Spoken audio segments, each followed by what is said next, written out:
Chapter 4. Boo! I jump at the sudden voice, sending the pen I'd been sketching with sailing to the ground. Grace leaps up from behind the wooden bench I'm sitting on and doubles over in a fit of giggles. You're so easy to scare, she teases. Maybe you're just scary. I pick up my pen from the ground and throw it at her. When it bounces off her shoulder, Grace raises her hands in surrender. Hey, I come in peace. Riley asked me to find you. Oh, yeah? Mom took grandmother to a doctor's appointment today, so I don't have to race home right after school. All that's waiting for me are last night's leftovers, and Grace has a wicked glint in her eye. What for? Grace straightens her leopard print headband and perches on the bench next to me, staring at the basketball hoops in front of us. The outdoor basketball court is far less impressive than the football field. The concrete is all cracked and grungy, and there aren't even nets hanging from the hoops. The only other kids around the court are cliched loiterers, sneaking cigarettes and passing around a gallon jug of generic brand iced tea. We're headed to the house, Grace says. Want to come? Her fingernails are painted in electric blue that looks neon against her dark skin. Whose house? I ask. Don't get your panties in a twist. You'll see, Grace winks, and you'll love it. I gather my pen and sketchbook and follow Grace away from school and through row after row of perfect suburban houses with Mississippi flags hanging from their porches. The extra high platform sandals strapped to her already long, skinny legs make Grace move like a gazelle. This is what I love about small towns, she says as we walk. Look at how safe and boring this whole neighborhood is. Back in Chicago, my dad would have called the police if I didn't come home right after school. But here, Grace spreads her arms and spins in the street. No one thinks we could get into trouble here. Can you taste the freedom so? Oh, yeah, I say. It tastes like red wine, Grace interrupts, and chocolate. I laugh, jogging to keep up with her long strides. I lived in D.C. for a couple of months freshman year. My friends and I skipped class once, just one time, and my teacher thought we'd been abducted. I decided not to mention that this was during my very brief goth phase, and we skipped class to get fake IDs so we could see a band at a place called Club Trash. The principal called the cops and everything. Nice, Grace says, laughing. You move around a lot then. Are your parents military? Army. Me too, Grace says. My dad's a combat engineer. We moved every 2 years of my life until he decided I need an authentic high school experience, whatever that means. I kick a rock with my sneaker and watch it skitter over the dusty sidewalk. And you like it here? The whole safe and boring thing never gets old? Not if you're creative about it, Grace says, with another wicked smile. Honestly, I didn't expect to like it here. When we first moved, some racist assholes at school used to make fun of my hair, but then I started hanging with Riley, and she made it clear that anyone who messed with me would pay. Grace shakes her head like she still can't believe it. When someone talked shit at my old school, you just kept quiet and hoped it stopped, you know? Yeah, I say. I'm instantly hit with a memory from my last school of Lila Frank's high-pitched jackal laugh. My old school was like that, too. Well, Riley doesn't stand for it. I'd walk through fire for that girl. What about Alexis, I ask. She's a sweetheart. Practically Riley's devil, though. Grace rolls her eyes. It's kind of adorable, actually. You'll see. Grace crosses a packed dirt lot and ducks through a pocket of trees. A patchwork quilt of land unfolds around us. It's disturbingly empty, nothing but flattened dirt and twisting paved roads, all leading nowhere. The land is flat enough that I can see across the entire development, all the way to a far stretch of bare trees that were never cleared by the bulldozers. I follow Grace down a block of vacant land and old construction sites. 2 houses stand side by side, where the road dead ends. The first is unpainted, with heavy plastic tacked up where the windows and doors should be. When the wind blows, the plastic billows and collapses. The second could be a completed house, except for the unfinished wood peeking through streaky white paint. Grace walks up the steps like she belongs there. Riley's dad's company owns this whole subdivision, she explains. The land, the construction equipment, everything. Apparently, these houses never sold after the economy tanked, so now they just sit here taking up space. Since they technically belong to Riley's family, we borrow them from time to time.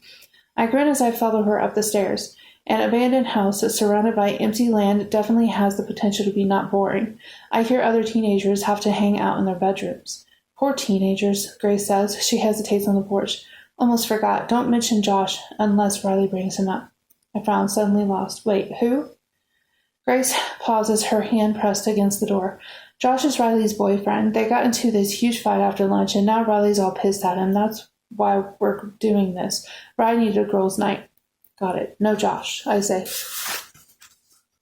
Grace pushes the door open and we make our way into the shadowy living room together. Afternoon light filters through the windows, but the cloudy blue plastic hanging over the glass keeps it dark. My eyes blur and I have to blink a few times before I can see. I hear fumbling and giggling in the darkness, then the sound of gas hissing to life, and the room fills with golden light. Alexis picks up a blue lantern and carries it over to us. Oh, hey, Soap. She slips an arm around my shoulders to pull me into a hug. The sleeves of her lacy white-shaped dress scratch against my neck. Ooh, I've been dying to get my hands on your hair, she says as she pulls away. Do not let her touch you, Grace says. Her idea of beauty is backcombing in Aquanet. Alexis pouts. You make me sound trashy. Not all of us can pull off the colorblind diva look you've got going on. Hey, no need to take a swing at the ensemble, Grace says. I see Alexis's point. If anyone else tried on Grace's blue sequin skirt, leather jacket, and leopard print headband, they'd look like they got dressed in the dark, but Grace looks fierce. Where's Riley? I ask, turning into place.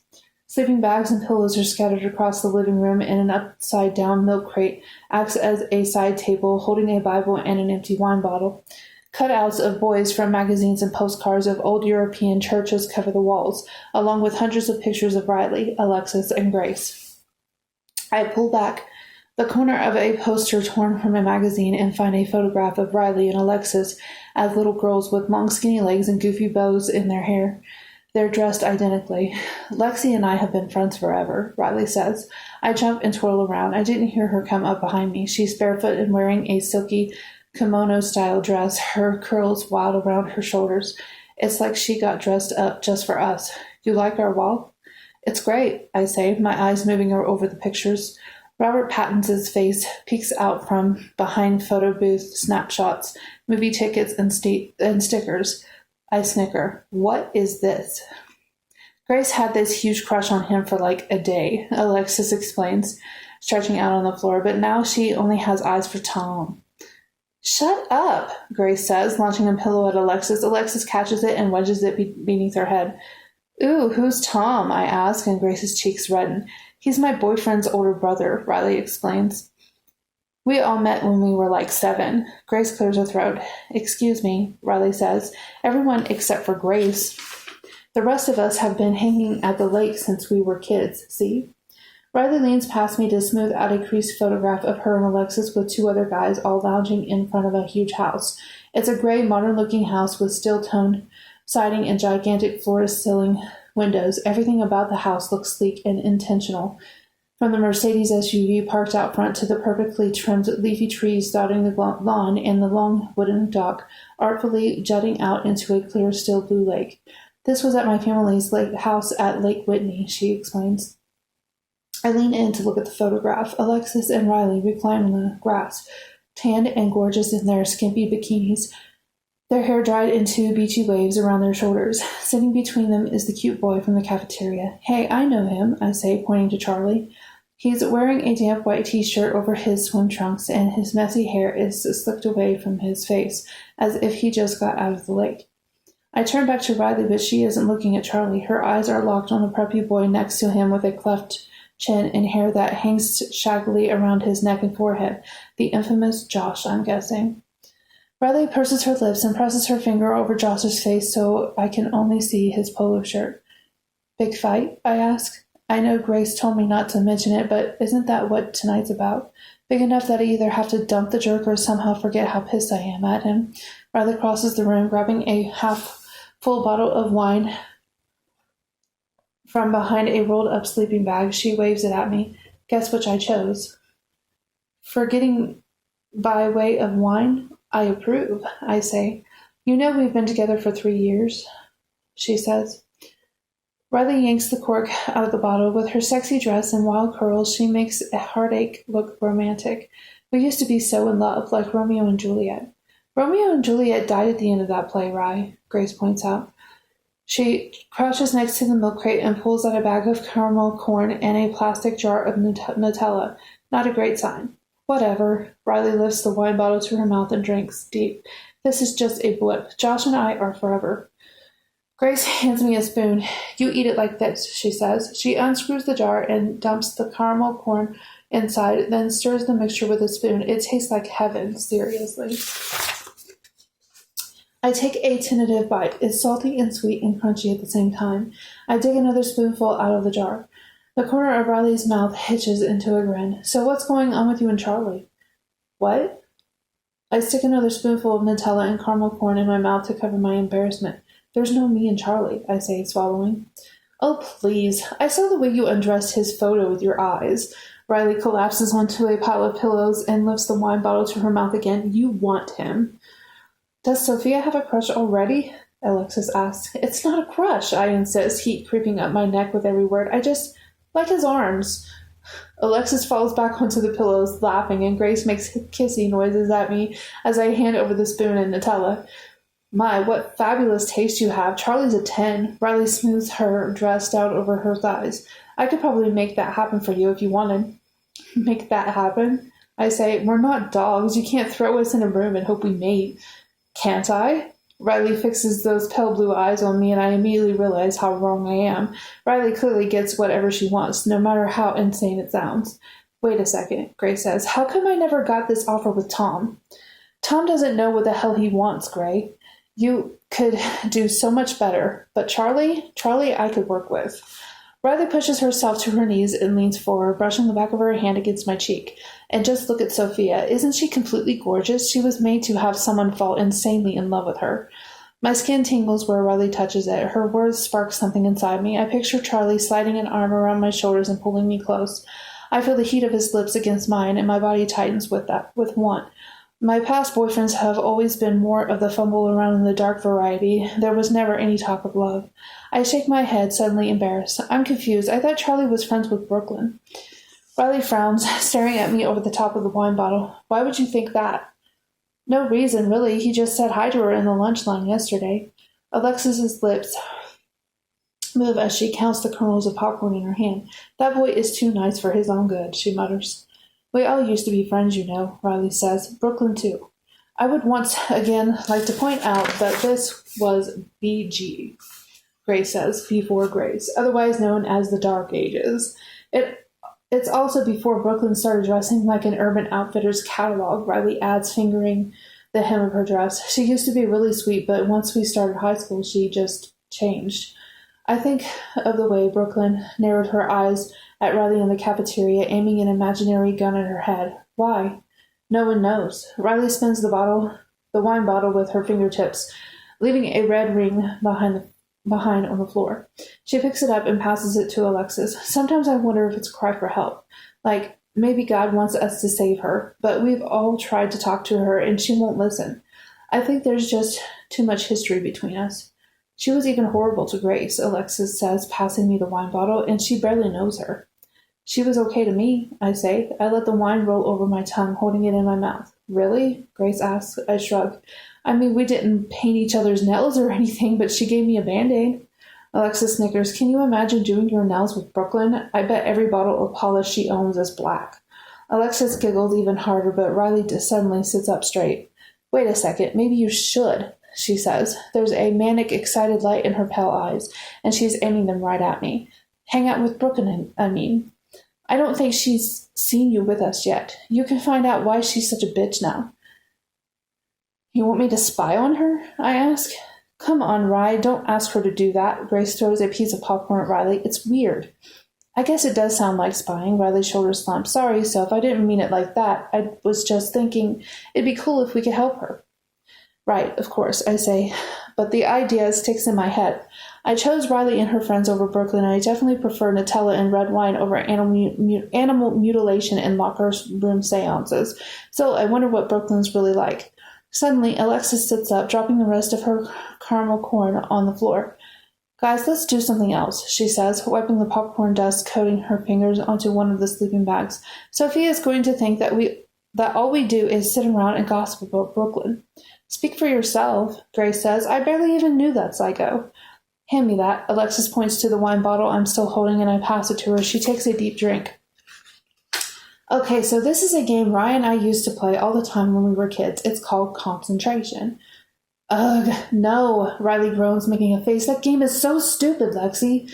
Shut up, it's perfect, Alexis says. Come on, Grace, I'll do you first. Grace crawls over to Alexis and sits in front of her, clenching her eyes shut. Alexis knocks on the top of her head and then slides her fingers over the back of her neck and shoulders. Grace snickers. After I finish speaking, you will be put into a trance, Alexis continues, walking her fingers up and down Grace's spine. This trance will allow you to see the most important moment of your life, past or present. Oh, God, I groan. Riley laughs through her clenched lips. Shut up, Alexis says. This is totally scientific. Ignore them. I'm ready, Grace says. Good. Now concentrate, Alexis whispers. She knife chops her hands against Grace's back and kneads her fingers against her neck and shoulders. Grace's head drops in relaxation and her eyes close. What do you see? I see. Grace sways back and forth. Her eyelids flicker and her lips part in a faint smile. I see a beach. It's long and white. Stretched out in front of it is the most beautiful sparkling blue ocean. Good. Alexis whispers. What else? Grace's smile fades. I'm not alone, she says. There's a chill in her voice now. I shiver. There's someone there, someone I can't see. Turn around, Alexis says. Grace nods. She stops swaying and her whole body goes rigid. Look at who's behind you, Grace. Now, describe him to me. Grace's eyes shoot open. It's Tom, she says, wiggling her eyebrows. He's spread out across a beach towel, shirtless. He wants to help rub suntan lotion on my back. Alexis smacks Grace on the arm, and Grace snorts with laughter. Loser, Alexis says, smiling. Okay, who's next? Riley? Riley takes another drink of wine, shaking her head. No way, I'm protesting. Alexis rolls her eyes. It's Sophia, then. Come on. Fine, I say, cracking a smile. I slide over to Alexis, and she sits up on her knees, putting her hands on my arms. She digs her knuckles into my shoulders, then drags her fingers down my back. Concentrate, she whispers as I close my eyes. Listen to the sound of my voice. With my eyes closed, I notice how warm it is in this room. Heat hovers around my skin and presses against my arms. I sway a little, then release a bubbling giggle.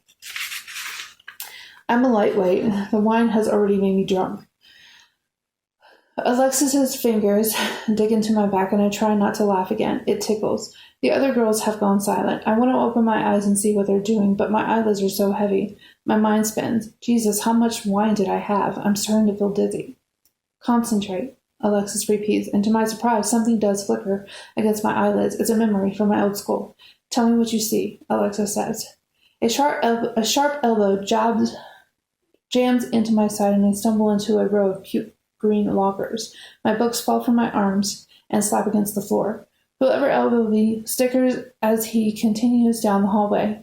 I drop to my knees to gather my things, not bothering to lift my head. Let me help you. Karen kneels to pick up my books.